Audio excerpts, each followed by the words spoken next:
जी, मंच पर बैठे हज कमेटी के चेयरमैन दिलदार अली भट्ट जी, हमारे साथ दिल्ली से आए अल्पसंख्यक मंत्रालय का संयुक्त सचिव joint secretary Ram Singh ji, Chamba district के deputy commissioner Mukesh ji, SP Vijay Kumar ji, Bharatiya Janata party के जिला अध्यक्ष धीरज नायर जी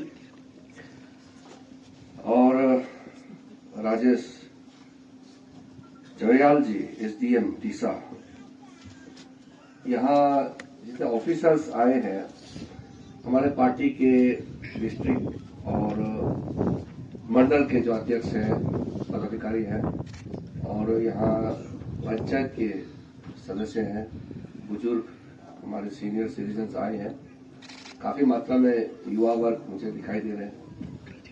मैं आप सबको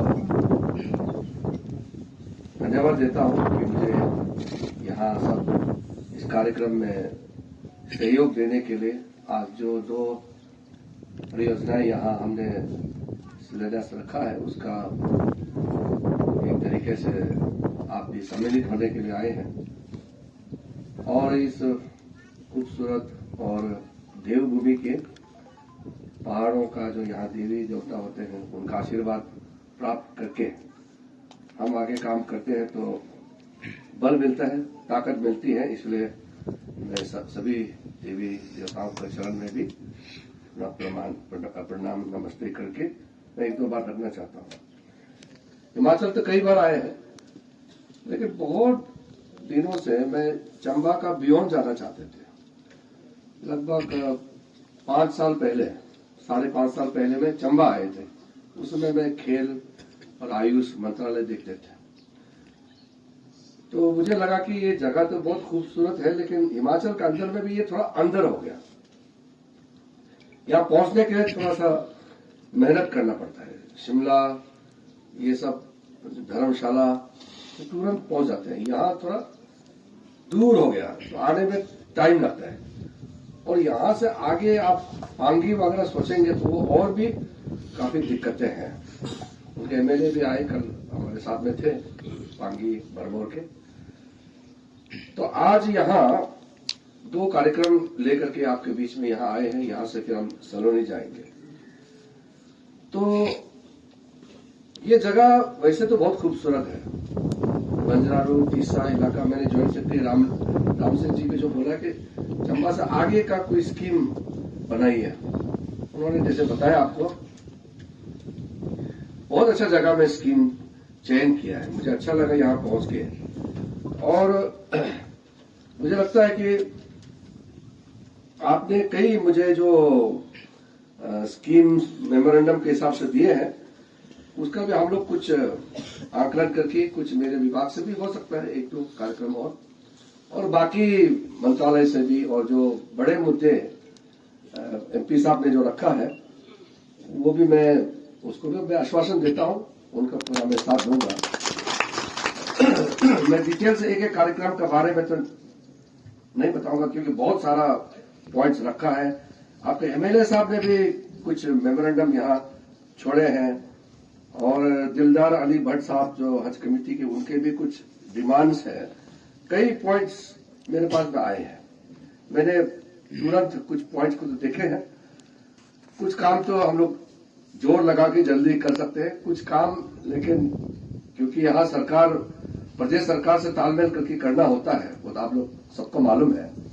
कोई भी काम का कार्य करने के लिए जमीन आवंटन और राज्य सरकार का सपोर्ट, ये सारा एकजुट मिला करके काम करना होता है। केंद्र सरकार हम चाहे मर्जी से जा करके स्कीम डायरेक्ट नहीं चला सकता है।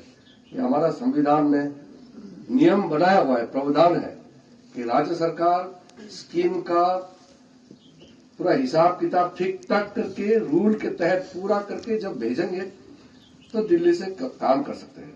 ये जो मैंने आज स्कीम दिया, ये भी मेरा ऑफिस से ही जोड़ करके ये करवाया गया है, वरना तो एक स्कीम करने में बहुत टाइम लग जाता है। तो मेरा आप लोगों के बीच में आकर के मैं 1-2 बात कहना चाहता हूं।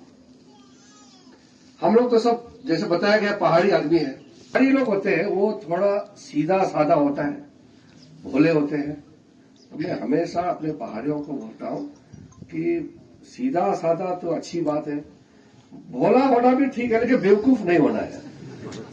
हम लोग कभी कभी बहुत सीधा होकर के बेवकूफ बन जाते हैं। तो ज्यादा चालाकी से काम करने के लिए मैं नहीं कह रहा हूं, जरूरत से ज्यादा चालाक होना भी ठीक नहीं है। हमारे पहाड़ी लोग मेहनती होते हैं, बहुत मेहनत करते हैं। और जो मैं अभी आते समय जो देखा,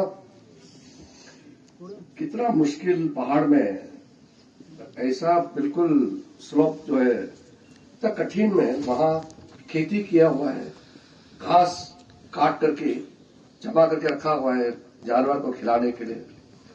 सर्दियों के दिनों में तो घास मिलता नहीं तो वो काट के रखते हैं। ये लाइफस्टाइल, ये जो कठिनाई है वो तो प्लेन एरिया को तो नहीं पता, और वहां तो ट्रैक्टर लगा करके खेती करके हजारों लोगों को खिलाने के लिए भी आराम से पैदावार कर सकते हैं। वहां तो मशीन से काम करते हैं। हमारे यहाँ तो हाथ से वो भी चढ़ करके काम करना पड़ता है, और इतना कठिन, इतना पहाड़ में अगर कुछ गलती हो गया, तो गलती से दारू पी के गिर गया तो वो तो हड्डी पसली में मिलेगा नहीं, पूरा नीचे नाला नदी में चले जाएंगे। तो यहाँ तो इतना मुश्किल हालात में जिंदगी जीते हैं। तो यहाँ का लोगों का जिंदगी, यहाँ का हालात को समझने के लिए खुद यहाँ आना पड़ेगा, नहीं तो फायदा नहीं है। तो मैं आराम का जिंदगी चाहते हैं तो मैं दिल्ली से आजकल तो क्या है, एक बटन दबा करके मैं इसका उद्घाटन या शिलान्यास कर सकता हूं, या अधिकारी को बोल के, या तो मैं कह सकता हूं राजीव जी को, चलिए एमपी साहब आप जाकर के आप ही मेरा बिहार में उद्घाटन किया, उसका शिलान्यास, कुछ भी काम है एमपी को लगा सकते हैं, एमएलए को लगा सकते हैं, डीसी साहब को बोल के करवा सकते हैं। करने में तो दूर से भी काम कर सकते हैं, लेकिन आपके बीच में आकर के चंद समय आपके साथ गुजारने से और रूबरू आपसे जब मिलते हैं तो फिर उसका मजा अलग ही है। जैसे मेरे सामने में कुछ पॉइंट्स आपने बोले हैं तो वो मेरे दिमाग में और दिल में उतर गए हैं, तो मैं उसको आगे ले जाने में सुविधा मिलेगा। अगर पत्र लिख करके भेजेंगे, मेमोरेंडम सिर्फ देंगे तो उससे बहुत मजा नहीं आता और वजन नहीं होते उसमें। लोगों को प्यार मोहब्बत करीब आने से एहसास कर सकते हैं, महसूस कर सकते हैं। इसलिए मैं हमेशा चाहता हूं कि पहाड़ों में जाए और लोगों से मिले। वैसे तो मैं हर जगह जाता हूं, यहाँ आने से पहले केरल में गए, फिर इधर उधर जाते रहता हूं। तो इतना बड़ा देश है हमारा, देश एक अद्भुत सा देश है, इतना बड़ा है, दुनिया का सबसे ज्यादा जनसंख्या भी भारत देश है, बहुत बड़ा भौगोलिक दृष्टि से भी बड़ा देश है। तो हर जगह हर वक्त पहुंचना संभव नहीं है, लेकिन जहां दिल लगेगा तो वो पहुंच जाते हैं।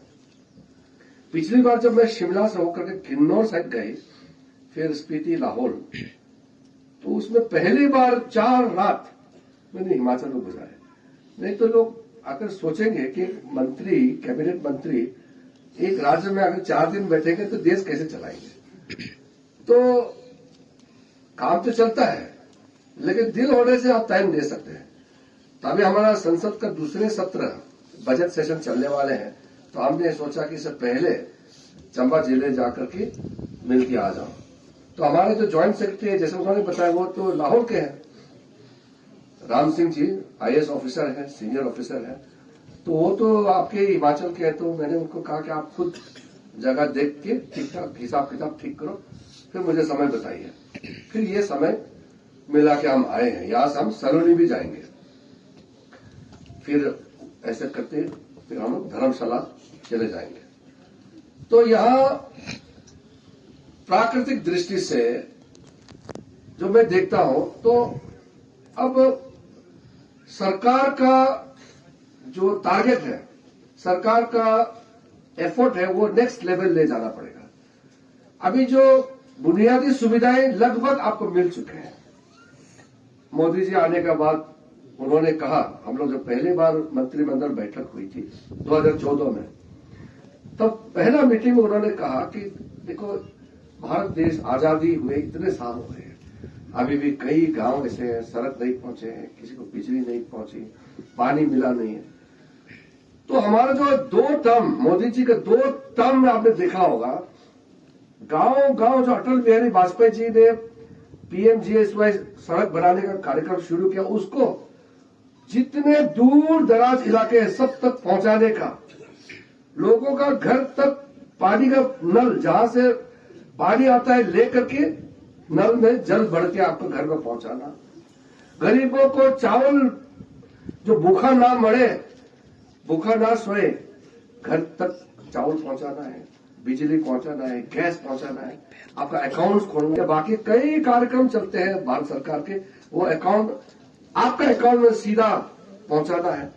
इस तरह का कितना कार्यक्रम नरेंद्र मोदी जी के नेतृत्व में हम लोगों ने चलाया, जो आम लोगों के जिंदगी में बहुत काम आया, आपका जिंदगी को आसान बनाने में बहुत काम आया। कभी कभी इंसान चीज मिलने के बाद भूल जाते हैं, जो नहीं मिला उसके बारे में सोचते हैं, जो मिला उसके लिए धन्यवाद नहीं देते हैं। तो इसीलिए मैं याद दिलाना चाहता हूं, 11 साल पहले जो हमारे पास कुछ भी नहीं थे, मोदी जी के नेतृत्व में हम लोगों ने हर वर्ग तक पहुंचाने का काम किया है। बड़ा बड़ा परियोजनाएं भी चलती है, छोटे छोटे घर तक बच्चों के लिए, औरतों के लिए काम।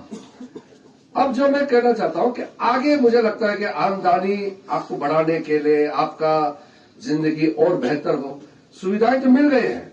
अब अच्छा स्कूल, अच्छा दवाई पानी का इंतजाम, आपका लोकल लेवल में आपका अपना आमदनी जनरेट करने के लिए छोटा छोटा यूनिट जो खपात कर सकते हैं, जो यहाँ आप कंज्यूम करेंगे, जो यहाँ आप इस्तेमाल करेंगे, ऐसे चीजें का उत्पादन यही हो। और कुछ चीज ऐसे हैं जो यहां से आप बाहर बेच सकते हैं।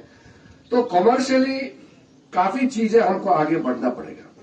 कई कार्यक्रम भारत सरकार के चलते हैं, मुझे पूरा डिटेल में नाम बोलने का जरूरत नहीं है, क्योंकि अधिकारी, पंचायत के हमारे बाकी नेता सब आपको समय समय में बताते रहते हैं।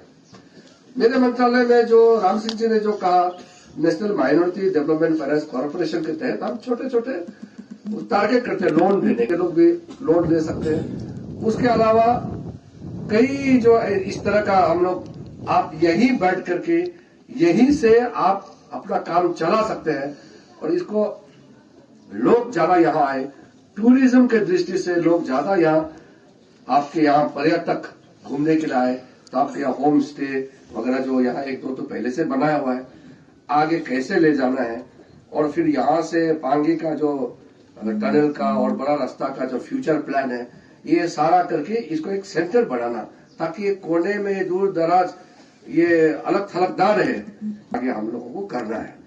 तो ये तो हम लोग करते रहेंगे। और मुझे लगता है कि हिमाचल प्रदेश अभी एक दृष्टि से फर्स्ट जनरेशन जो लोग हैं, जो नीचे नीचे में जो रहते हैं, शिमला या धर्मशाला से आगे आपका ये हमीरपुर वगैरह, वहां तो लगभग सब सुविधा पहुंच गए हैं। अब जो कोने कोने गांव गांव बसे हैं, वहां में भी लगभग बेसिक सुविधा तो पहुंच गई है। उसको आगे बड़ा काम क्या हो सकता है, उसको सोचने का आवश्यकता है। पहाड़ों के लिए जो मोदी जी ने आपको हिमाचल जैसे राज्य है, जो मेरे प्रदेश अरुणाचल प्रदेश या उत्तराखंड जैसे इस तरह के राज्यों के लिए भी काफी सहूलियत दिया हुआ है। बाकी राज्य सरकार के साथ हमको तालमेल करना है। और मैं तो यहाँ कोई राजनीतिक कार्यक्रम के लिए तो आया नहीं, ये तो एक औपचारिक अपना, हम लोग पार्टी का लोग भी काफी आया है, लेकिन है तो ये आधिकारिक कार्यक्रम है। लेकिन मैं चुनाव प्रचार के लिए नहीं आया हूं, और ये कुछ चुनावी कार्यक्रम नहीं है, ये तो एक सरकारी कार्यक्रम है। फिर भी मैं एक बात कहना चाहता हूं, हम धर्म जाति इस तरह से देख करके काम नहीं करते हैं। माइनॉरिटी अफेयर्स जो मुख्य रूप से मैं पार्लियामेंट्री अफेयर्स देखता हूं, संसद पार्लियामेंट चलाने के लिए, और संसदीय कार्य जितना भी है देश में उसको मैं देखता हूं। लेकिन जो अल्पसंख्यक मंत्रालय है, इसमें 6 अल्पसंख्यक लोग हैं। मेरे हिसाब से यहां बौद्ध और मुस्लिम है, जैन पता नहीं कितना होगा, मुझे अंदाजा नहीं है, देते हैं। तो ये जो स्कीम आज यहां 2 दिए हैं, वो भी उस नाम से हमने दिए हैं, इस्तेमाल तो सब करेंगे। ऐसा नहीं है कि ये हिंदू यहाँ के नहीं खेल सकते हैं स्टेडियम में या ITI में नहीं पढ़ सकते, ऐसा तो है ही नहीं है, इस्तेमाल सब कर सकते हैं। लेकिन हमने माइनॉरिटी के नाम से यहाँ स्कीम दिया है। काफी लेट से शुरू किया है, पहले तो होते नहीं था। आपने कभी सुना है क्या माइनॉरिटी अफेयर्स आपको स्कीम देते हैं? अभी ज्वाइंट सेक्रेटरी ने आपको बताया। ये तो हम लोगों ने बहुत बाद में इसको शुरू करके हम काम किया है। तो इस तरह का जो हम जब कुछ देते हैं वो सबके लिए है, लेकिन हम काम जो करते हैं कभी कभी पूरा दिखता नहीं है। इसलिए मैं कहना चाहता हूं, हमारा हज कमेटी के चेयरमैन भी यहां बैठे हुए हैं। अब हज के लिए हम कितना काम करते हैं। हर मुसलमान को सऊदी अरब में, मक्का मदीना में हज के लिए भेजते हैं। जैसे हिंदू लोग जाते हैं, हम लोग भी जाते हैं, कभी हम अमरनाथ यात्रा में जाते हैं, रहता है। और मैं तो ये नहीं कहूंगा कि हम इस पार्टी का है, हमको ही अकेला आप वोट देना ही है, जबरदस्ती हम नहीं कर सकते। लेकिन मैंने खबर लिया तो हमारे जो मुसलमान भाई बहन है, ज्यादातर लोग बीजेपी को वोट डालता ही नहीं है, बोलता है। तो मैंने पूछा, अरे क्यों वोट नहीं देते मुसलमान लोग बीजेपी को? तो मुसलमान लोग भी भर भर के बीजेपी को वोट देना चाहिए। तो चंबा एरिया में तो काफी मुसलमान है, मुझे बताया गया है। हम जब इतना काम करते हैं, जो हम काम करते हैं उसका फायदा आपको मिलता है। आपके लिए हम काम करते हैं। आज भी आपके नाम से हम स्कीम दिया यहाँ में। नहीं, नीचे में मुझे बताया गया कि परसेंटेज कम है बोला। तो मैं इसीलिए हमारा मुसलमान समुदाय के हमारे साथियों को कहना चाहता हूँ, एकदम दिल ठान के भर भर के आप भारतीय जनता पार्टी को आशीर्वाद देना है। ये तो चुनावी मैदान नहीं है, लेकिन मैं विकास के दृष्टि से बोल रहा हूं। मैं चुनावी दृष्टि से नहीं बोल रहा हूं, लेकिन चुनाव इसलिए जरूरी है कि हम जब चुन के आते हैं तभी तो काम कर सकते हैं। नहीं तो कहा, पहले कांग्रेस के जमाने में कोई अल्पसंख्यक मंत्रालय हज के लिए सऊदी अरब में इतना डिटेल कौन करते? मैं लगातार जाता हूं और जाकर के खुद सऊदी अरब में वो साइन करने का प्रक्रिया तो होता ही है, उसके अलावा भी मैं घूम के देखता हूं। हमारे हिंदुस्तान से जो हज के लिए आते हैं उनका कोई तकलीफ नहीं होना चाहिए। खाना पीना, सोना, चलना फिरना, जो भी काम है उसको पूरी तरह से हम लोग मदद करते हैं। हम लोग मानव दृष्टि रख करके हम लोग काम करते हैं। इसलिए मैं तो बहुत सीधा आदमी हूं, आपको पहले बता दिया, पहाड़ी आदमी है, इसलिए दिल में रखता नहीं है, बोल ही देता हूं। मन में छुपा के रखने से कोई फायदा नहीं है। हाँ, गाली नहीं निकलना है, हमारा बातों से दूसरा को तकलीफ नहीं पहुंचाना है, गलत काम नहीं करना है, झगड़ा मारपीट नहीं करना है। बाकी अच्छी बात जो है वो कह देना चाहिए, छुपा के रखने से तो फायदा नहीं है। तो मैं बहुत लंबा बात नहीं करता हूं, और लंबा बात भी नहीं करना है आज, क्योंकि आगे लंबा रास्ता है। लेकिन जब भी हिमाचल प्रदेश आता हूं तो मेरा दिल खुश हो जाते हैं, क्योंकि एक तो जो प्राकृतिक सुंदरता तो है ही, लोग इतने अच्छे हैं, बहुत अच्छे दिल के लोग हैं पहाड़ी लोग। इसलिए मेरा मन जो है हमेशा यहाँ आने का होते रहते हैं। भविष्य में भी हम कोशिश करेंगे कि कोई और कार्यक्रम करके हम समय निकले, और आगे पांगी जाने का भी मैं विचार रखता हूं। 1-1.5 साल में जब भी मौका मिलेगा एक बार वहां भी जाऊंगा, और हिमाचल के बाकी जगहों में भी हम जाने का सोच रहे हैं। आज आप लोगों से मिल करके, आपका गर्म जोशी से स्वागत देख करके मैं बहुत खुश हुआ हूं। और उस बदले में जो आज आप लोगों ने डिमांड रखा है, एमपी साहब राजीव भारद्वाज जी ने जो कहा है, ये सारा चीज को आगे बढ़ाने में मैं भरपूर उनका साथ दे करके आपके लिए काम करूंगा। मैं पूरा यहाँ जो इंतजाम करने वाले जो टीम है, डीसी साहब के साथ में यहाँ जो है अपना एसडीएम और बाकी ऑफिसर है, सबको भी मैं धन्यवाद देता हूं। अपना जो पीडब्ल्यू डिपार्टमेंट है, जो ये बिल्डिंग कंस्ट्रक्शन करने वाले हैं, 18 महीने के लिए उन्होंने टाइमलाइन दिया है। 18 महीने में बिल्कुल बिल्डिंग बंद करके इस्तेमाल करेंगे, मैं उम्मीद रखता हूं। उनको भी धन्यवाद। और यहाँ गांव के लोग जितने भी आसपास से जो लोग आए हैं, आपको भी धन्यवाद। और विशेष करके हमारा जो पार्टी के कार्यकर्ता है, जिले के और मंडल के,